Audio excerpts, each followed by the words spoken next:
বাড়িতে ফিরেই কোজাগরীর কাছে হাত জোর করে ক্ষমা চায় তুলি আর বলে, কাকিমা, তোমার সাথে আমি চরম অসভ্যতামি করেছি, অনেক খারাপ খারাপ কথা শুনিয়েছি তোমাকে, তুমি দয়া করে আমাকে ক্ষমা করে দাও। কোজাগরী তখন বলে, ছি তুলি, একদম এ সমস্ত কথা বলবে না, আমি তো তোমাকে নিজের মেয়ের মতোই ভালোবাসি। আমার নিজের মেয়ের যদি এত বড় বিপদ হতো তাহলে কি আমি তাকে বাঁচাতাম না? সেটা হতে পারে কখনো?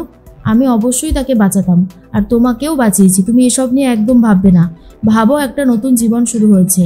তখনই তোতার মা বলে, দেখো তুলি, আমি তোমাকে বারবার করে বলছি একদম কান্নাকাটি করবে না। আসমান তখন বলে, ম্যাডাম ছিল বলেই আজকে তুই অনেক বড় বেঁচে গেছিস, না হলে কিন্তু অনেক বড় মুশকিল হতে পারত। এরপর কোজাগরী বলে, আসমান, এই সমস্ত কথা এখন থাক, এগুলো বলতে হবে না। তুলির মা তখন বলে, কেন বলবে না দিদি? আসমান তো একদম ঠিক কথাই বলেছে, আমরা তো সবাই তোমাকে ভুল বুঝেছিলাম, কত খারাপ খারাপ কথা বলেছিলাম। বিধানবাবুও কোজাগরীর কাছে ক্ষমা চায়। কোজাগরী বলে, আচ্ছা, আজকে যদি আপনার বাড়ির লোক এরকমটা করতো তাহলে কি আপনারা তাকে এরকম বাহবা দিতেন, ক্ষমা চাইতেন না তো? আমিও তো এই বাড়িরই একজন সদস্য, তাই না? তখন তুলির মা বলে, একদমই তাই, পাড়া প্রতিবেশীরা তুলিকে অনেক খারাপ কথা শোনাতে থাকে। আসমান তখন বলে, খারাপ কথা শোনানোর জন্য আপনারা একেবারে এক্সপার্ট।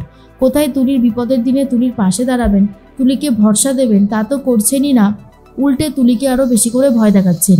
আপনারা যে কেন এই জিনিসগুলো করেন বুঝতে পারি না।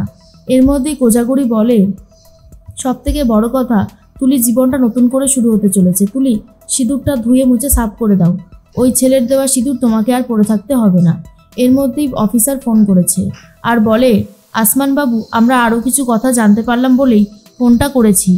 এই যে সম্রাট এই যে বাড়ির ঠিকানা দিয়েছিল, সব কিছু ভুল, মিথ্যে, কোনো কিছুরই ঠিক ঠিকানা নেই, সম্পূর্ণ জালিয়াতি একটা ছেলে। আপনার বোন বড় বাঁচা বেঁচে গেছে। বলেই ফোনটা কেটে দেওয়ার আগে আরও একটা কথা বলে যে, আমরা কিন্তু এই সম্রাটকে আজকেই কোর্টে তুলব, চার্জশিট পেশ করে দিয়েছি। আসমান বলে, ঠিক আছে স্যার। তুলি জিজ্ঞেস করে, দাদাভাই কোনো ভালো খবর? সম্রাটের কথা বলছিল অফিসার। তখনই আসমান বলে, হ্যাঁ, সম্রাটকে আজকে কোর্টে তোলা হচ্ছে, সেই ব্যাপারেই বলল। তুলি বলে, বেশ হয়েছে, ওর শাস্তি পাওয়াটা দরকার। এরপর তুলি নিজের সিঁথির সিঁদুর ধুয়ে মুছে ফেলে সাফ করে দেয়, শাখা পলা সব খুলে ফেলে। কোজাগরী বলে, এই তো, তুলি আমাদের লড়াকু মেয়ে আছে। তুলি মায়ের কাছে 1 কাপ চা চায়।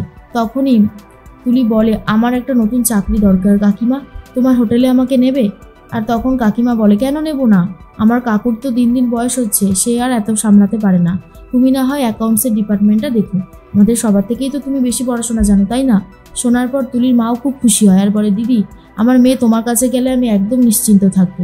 এ ব্যাপারে আমি একদম নিশ্চিন্ত যে তোমার কাছে আমার মেয়ে আছে। রাত বিরেতে পড়াতে যায়, বাড়ি ফিরে খুব চিন্তা হয়। কোজাগরী বলে, ও আমার কাছে থাকবে, তোমাদেরকে এত চিন্তা করতে হবে না, আমরা একটা হোটেল খুলবই, যত কষ্টই হোক না কেন।